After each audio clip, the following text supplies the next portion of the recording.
Hello दोस्तों, अभी के इस क्लास में 20 नवंबर सेंटअप परीक्षा के लिए सोशल साइंस यानी सामाजिक विज्ञान के सब्जेक्टिव क्वेश्चन आंसर देखेंगे इस क्लास में। तो आप लोग क्लास में अंत तक बने रहिएगा और ये 100% ओरिजिनल क्वेश्चन पेपर का सब्जेक्टिव क्वेश्चन आंसर बताएंगे इस क्लास में। यहाँ पर देख सकते हो सेकेंडरी सेंटअप एग्जामिनेशन 2024 माध्यमिक उत्प्रेषण परीक्षा 2024, ये सोशल साइंस का 100% ओरिजिनल क्वेश्चन पेपर है। और इस क्लास में हम लोग इसका सब्जेक्टिव क्वेश्चन आंसर देखेंगे यानी लघु उत्तरीय प्रश्न और दीर्घ उत्तरीय प्रश्न, सभी का सेट कोड ए रहेगा। तो सबसे पहले खंड अ मिलेगा जिसमें ऑब्जेक्टिव क्वेश्चन पूछा जाएगा। ऑब्जेक्टिव हम बता दिए हैं, तो ऑब्जेक्टिव क्वेश्चन का पहचान देख सकते हो। फर्स्ट क्वेश्चन यही पूछा जाएगा आपके एग्जाम में, ला मार्सिले किस देश का राष्ट्रगान है। उसके बाद खंड ब मिलेगा सेक्शन बी, जिसमें लघु उत्तरीय प्रश्न और दीर्घ उत्तरीय प्रश्न पूछा गया है। तो सबसे पहले हिस्ट्री यानी इतिहास का क्वेश्चन पूछा गया है, लघु उत्तरीय प्रश्न देख सकते हो। लघु उत्तरीय प्रश्न शॉर्ट आंसर टाइप क्वेश्चन, 1 से 6 तक लघु उत्तरीय प्रश्न है। इनमें से किन्हीं 3 प्रश्नों के उत्तर देना है एग्जाम में। तो देखिए ये क्वेश्चन पूछा गया है, ये सभी का आंसर हम बताएंगे। जैसे पहला नंबर क्वेश्चन है कि हिंद चीन के प्रति फ्रांस की औपनिवेशिक योजना क्या थी। उसके बाद है कि मेटरनिक व्यवस्था का उद्देश्य क्या है। उसके बाद यहाँ पर 3 नंबर क्वेश्चन देख सकते हो, कार्ल मार्क्स के ऐतिहासिक भौतिकवाद की परिभाषा करें। उसके बाद है 4 नंबर साइमन कमीशन का उद्देश्य क्या था। उसके बाद हस्तक्षेप की नीति क्या है। उसके बाद है कि स्वराज दल की क्या उपलब्धियाँ थी। उसके बाद लॉन्ग आंसर टाइप क्वेश्चन यानी दीर्घ उत्तरीय प्रश्न पूछा गया है, हिस्ट्री का 2 क्वेश्चन जिनमें से एक प्रश्न का आंसर देना है। तो 7 नंबर क्वेश्चन देख सकते हो, जर्मनी के एकीकरण में बिस्मार्क की भूमिका का वर्णन करें। 8 है कि राष्ट्रीय आंदोलन में अखिल भारतीय राष्ट्रीय कांग्रेस के योगदान की विवेचना करें। उसके बाद पॉलिटिकल साइंस यानी राजनीति विज्ञान से क्वेश्चन पूछा गया है 9 से 12 तक, जिनमें से 2 प्रश्न का आंसर देना है यानी 4 क्वेश्चन पूछा गया है। तो 10 नंबर क्वेश्चन देख सकते हो, पूछा गया है कि सामाजिक मतभेदों का उद्भव किस प्रकार सामाजिक विभाजन को जन्म देता है। समवर्ती सूची के अंतर्गत कौन कौन से विषय आते हैं। तो इस प्रकार से क्वेश्चन है। उसके बाद 13 नंबर और 14 नंबर दीर्घ उत्तरीय प्रश्न है, जिनमें से एक प्रश्न का आंसर देना है। राजनीतिक दलों के लिए आचार संहिता की आवश्यकता पर चर्चा करें। उसके बाद है कि भारत में संघ राज्य संबंध पर एक संक्षिप्त टिप्पणी लिखे। उसके बाद अर्थशास्त्र इकोनॉमिक्स से क्वेश्चन पूछा गया है, लघु उत्तरीय प्रश्न 4 क्वेश्चन जिनमें से 2 प्रश्न का आंसर देना है। तो 15 नंबर क्वेश्चन देखिए, पूछा गया है कि राष्ट्रीय आय की गणना में आने वाले किन्हीं 2 कठिनाइयों को लिखिए। उसके बाद है कि मानव विकास सूचकांक क्या है, मुद्रा किस प्रकार साख का आधार है। उसके बाद यह 18 नंबर क्वेश्चन है। उसके बाद 19 और 20 दीर्घ उत्तरीय प्रश्न है, सूचना एवं संचार प्रौद्योगिकी के विकास ने किस प्रकार वैश्वीकरण किया है। उसके बाद 20 है कि साख पत्र क्या है, मुद्रा के प्रमुख कार्यों का वर्णन करें। उसके बाद भूगोल का क्वेश्चन पूछा गया है, लघु उत्तरीय प्रश्न 21 से 26 तक, जिनमें से किन्हीं 3 प्रश्नों के उत्तर देना है। तो 21 नंबर क्वेश्चन पूछा गया है, हरित क्रांति से आप क्या समझते हैं, मृदा निर्माण में सहायक कारक कौन कौन से हैं। उसके बाद 22 नंबर क्वेश्चन मृदा निर्माण हो गया। 23 देखिए, संसाधन नियोजन क्यों आवश्यक है, नदी घाटी परियोजना के प्रमुख उद्देश्य को लिखे। उसके बाद है कि ऊर्जा के 2 अनवीकरणीय स्रोत का उल्लेख करें। तो ऊर्जा का 2 अनवीकरणीय स्रोत आपको लिख कर उसको उल्लेख करना है। उसके बाद 26 है प्राकृतिक गैस का महत्व बताए। उसके बाद यहाँ पर देखिए आपदा प्रबंधन से 4 क्वेश्चन पूछा गया है, जिनमें से 2 प्रश्न का आंसर देना है। सामान्य संचार व्यवस्था के बाधित होने के प्रमुख कारणों को लिखे। उसके बाद है कि भारत के अत्यधिक संवेदनशील भूकंप क्षेत्रों का नाम। उसके बाद भूकंप को विनाशकारी प्रभाव से बचने के उपाय। उसके बाद जीवन रक्षक आक्रमण के प्रबंधन की क्या आवश्यकता है। तो इतना क्वेश्चन पूछा गया है, चलिए हम इसका आंसर बताते हैं। तो ये फर्स्ट क्वेश्चन का आंसर है, देख सकते हो। फर्स्ट क्वेश्चन का आंसर लिखना है कि हिंद चीन आने वाले यूरोपियों में पुर्तगाली, डच, स्पेन, अंग्रेज तथा फ्रांसीसी थे। इसमें केवल फ्रांसी इस भूभाग पर राजनीतिक प्रभुत्व कायम करने हेतु सक्रिय रहा। 1747 ईस्वी में फ्रांस ने व्यापार के उद्देश्य से अन्नाम के साथ राजनयिक संबंध बनाया। 1787 ईस्वी में फ्रांसीसी सहायक से चीन का राजा विद्रोह दबाने में सफल रहा, फलत दोनों में संधि हो गई। तो यहाँ तक देख सकते हो लिखना है इसका आंसर, 1 नंबर का आंसर यहाँ तक।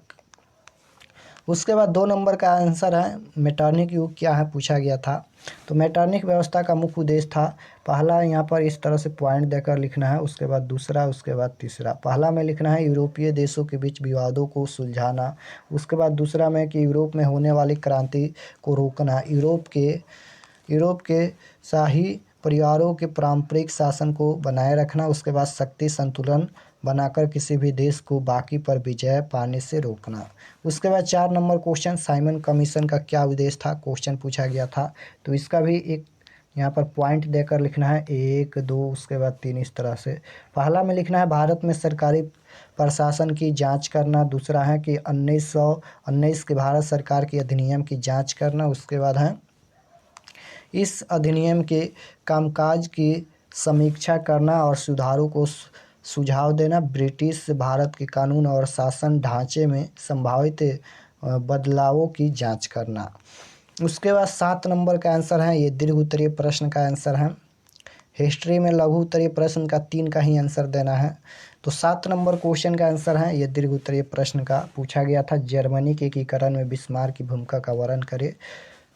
तो इसका आंसर यहाँ से लिखना चालू करना है, प्रासा का चांसलर बनने के बाद बिस्मार्क का मुख्य उद्देश्य प्रासा को शक्तिशाली बनाना था। वह जर्मन संघ में ऑस्ट्रेलिया के प्रभाव को समाप्त कर प्रासा के नेतृत्व में जर्मनी के एकीकरण के सामने देखा करता था और अपने इस उद्देश्यों की प्राप्ति के लिए बिस्मार्क को अनेक आंतरिक तथा बाह्य कठिनाइयों का सामना करना पड़ा। प्रासा की सेना के पुनर्गठन हेतु आवश्यक धनराशि को जुटाने के क्रम में उसे प्रतिनिधि सभा से काफ़ी संघर्ष करना पड़ा। बिस्मार्क जर्मन एकीकरण के लिए सैन्य शक्ति का महत्व को समझाना था, अतः इसके लिए उन्होंने रक्त और लौह की नीति का अवलंबन किया। रक्त और लौह की नीति का अवलंबन किसने किया, बिस्मार्क ने।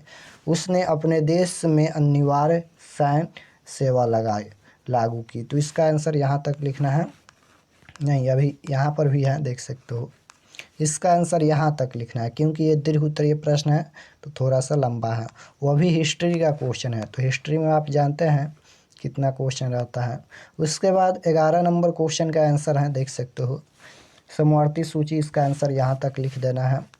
उसके बाद 10 नंबर का आंसर है, देख सकते हो, 10 नंबर का आंसर यहाँ तक लिखना है। यहाँ पर समाज में कई प्रकार के भिन्न भिन्न प्रांत एवं जाति के लोग रहते हैं।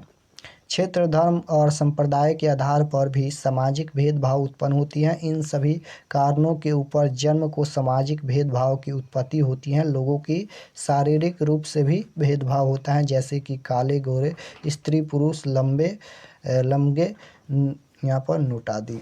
उसके बाद यहाँ पर 13 नंबर का आंसर लिखना है, देख सकते हो। उसके बाद ये 15 नंबर का आंसर है, यहाँ पर राष्ट्रीय आय की गणना में होने वाली कठिनाइयों का वर्णन करें। तो राष्ट्रीय आय की गणना में निम्नलिखित कठिनाइयाँ होती हैं, आंकड़ों में एकत्र करने की कठिनाई, दोहरे गणना की संभावना, मूल्य के मापने में कठिनाई आदि। तो यहाँ तक इसका आंसर लिखना है। उसके बाद 20 नंबर का आंसर लिखना है, ये दीर्घ उत्तरीय प्रश्न का आंसर है, साख पत्र क्या है, क्वेश्चन पूछा गया था। तो इसका आंसर यहाँ तक लिखना है। उसके बाद 21 नंबर क्वेश्चन पूछा गया था, हरित क्रांति क्या है, जियोग्राफी से। तो भारतीय कृषियों में क्रांतिकारी विकास को हरित क्रांति कहते हैं। नई प्रजातियों की फसल लगाकर सिंचाई सुविधाओं, आधुनिक उपकरणों के प्रयोग यानी रासायनिक खाद उर्वरकों के प्रयोग से भारतीय कृषि में सोना उत्पादन होने लगा है। भारतीय कृषि अब सहारा नहीं बल्कि व्यवसाय बन गई है। कृषि में आई इस अमूल्य चूल उत्थान को हरित क्रांति के नाम से जाना जाता है। तो यहाँ तक इसका आंसर लिखना है। उसके बाद 22 नंबर का आंसर है, मृदा निर्माण के कारकों का उल्लेख करें। तो इसका आंसर यहाँ तक लिखना है। मृदा यानी मिट्टी होता है। तो मृदा का निर्माण मूलतः सैलों के टूटने, फूटने और भौतिक, रासायनिक तथा जैविक परिवर्तन से होता है। मृदा निर्माण में प्रमुख सहायक कारक हैं, पहला आधारभूत सैलों या अनावृत क्रिया से प्राप्त सैल चूर्ण, दूसरा है कि सैलों को मौसमी अपक्षय एवं अपरदन क्रिया द्वारा विखंडन, तीसरा है यहाँ पर धरातल, चौथा है जलवायु। इस तरह से यहाँ तक इसका आंसर लिखना है। उसके बाद 24 नंबर का आंसर है, देख सकते हो, 24 नंबर का आंसर यहाँ तक लिखना है। उसके बाद ये 31 नंबर का आंसर है, भूकंप क्या है, इससे बचाव के किन्हीं 3 उपायों को लिखे, ये क्वेश्चन पूछा गया था। तो इसका आंसर यहाँ तक लिखना है। उसके बाद ये 29 नंबर क्वेश्चन का आंसर है, 2 प्रश्न का आंसर देना है आपदा प्रबंधन से। तो यहाँ पर हम दोनों का आंसर बता दिए। 29 नंबर क्वेश्चन, समान संचार व्यवस्था के बाधित होने के प्रमुख कारणों को लिखिए। तो इसका आंसर लिखना है, इसी पृथ्वी पर छोटी बड़ी आपदाएं होती रहती हैं। दुर्भाग्यवश भूकंप, चक्रवात, बाढ़, सुनामी एवं भूस्खलन जैसी बड़ी प्रकृति आपदा के समय प्रचलित सभी दूरसंचार सेवाओं का बुनियादी ढांचा बुरी तरह से क्षतिग्रस्त हो जाता है। दूरसंचार व्यवस्था प्रभावित क्षेत्र में काम करना बंद कर देती है। बिजली आपूर्ति में व्यवधान उत्पन्न होने के कारण ऐसा ही होता है। ट्रांसमिशन टावरों के क्षतिग्रस्त हो जाने के पुलिस तथा सिविल प्रशासन का बेतार रेडियो संचार नेटवर्क भी प्रभावित हो जाता है। संकट की स्थिति में इस पर क्षमता से अधिक भार पड़ने से संचार नेटवर्क में रुकावट उत्पन्न हो जाती है या फिर नेटवर्क पूरी तरह फेल हो जाता है। तो यहाँ तक लिखना है। हम सभी का आंसर बता दिए हैं, और अगर आप लोग चैनल पर नए होंगे तो चैनल को ज़रूर सब्सक्राइब कर लीजिएगा ताकि आने वाले नेक्स्ट क्लास आपके पास ज़रूर पहुँचे। चलिए हम आपको बताते हैं कि इसका ऑब्जेक्टिव सब्जेक्टिव PDF आप लोग कैसे डाउनलोड कर सकते हैं। तो इसका objective subjective question answer PDF download करने के लिए गूगल या क्रोम में चले आना है और सर्च करना है RK एक्सपर्ट क्लासेस। देख सकते हो इसी चैनल का नाम सर्च करना है गूगल में, RK एक्सपर्ट क्लासेस। तो जैसे ही सर्च करेंगे RK एक्सपर्ट क्लासेस, तो आपके सामने यहाँ पर ये फर्स्ट पेज आएगा RK एक्सपर्ट क्लासेस का। इस पर आपको क्लिक करना है, देख सकते हो इस पर आपको क्लिक करना है। तो चलिए हम क्लिक कर देते हैं। क्लिक करने के बाद इसको एक बार रिफ़्रेश कर दीजिएगा इस तरह से। रिफ़्रेश करने के बाद नीचे आएंगे तो क्लास 10th के लिए एक सेक्शन बनाया गया है, यहाँ पर देख सकते हो, जिसमें सभी सब्जेक्ट का क्वेश्चन पेपर है। तो जैसे आप लोग का सोशल साइंस का डाउनलोड करना है तो देख सकते हो 20 नवंबर class 10th social science question paper sent up exam 2024, इस पर आपको क्लिक करेंगे। तो चलिए हम क्लिक करते हैं सोशल साइंस क्वेश्चन पेपर। तो इस पर क्लिक करेंगे। क्लिक करने के बाद इसको भी एक बार इस तरह से और रिफ़्रेश कर दीजिएगा। रिफ़्रेश करने के बाद ये सेंटअप एग्ज़ाम के लिए लिखा गया है, आप लोग इसे पढ़ लीजिएगा। और फिर यहाँ पर नीचे आएंगे। नीचे आने के बाद देख सकते हो ये ओरिजिनल क्वेश्चन पेपर हैं, जैसे 3 नंबर और 4 नंबर क्वेश्चन आप लोग मिला लीजिएगा। यही क्वेश्चन है 100% ओरिजिनल। और उसके बाद यहाँ पर इसका 1 से लेकर 80 तक का ऑब्जेक्टिव क्वेश्चन आंसर अपडेट किया गया है। देख सकते हो ये ओरिजिनल क्वेश्चन पेपर का ऑब्जेक्टिव है, जैसे 1 नंबर का C, 2 नंबर का A, 3 नंबर का D, इस तरह से 1 से लेकर और 80 तक क्वेश्चन का आंसर यहाँ पर अपडेट किया गया है। देख सकते हो 80 का भी। तो 80 क्वेश्चन का आंसर हम बता दिए, जिनमें से मात्र आप लोग का एग्जाम में 40 प्रश्नों का ही उत्तर देना है।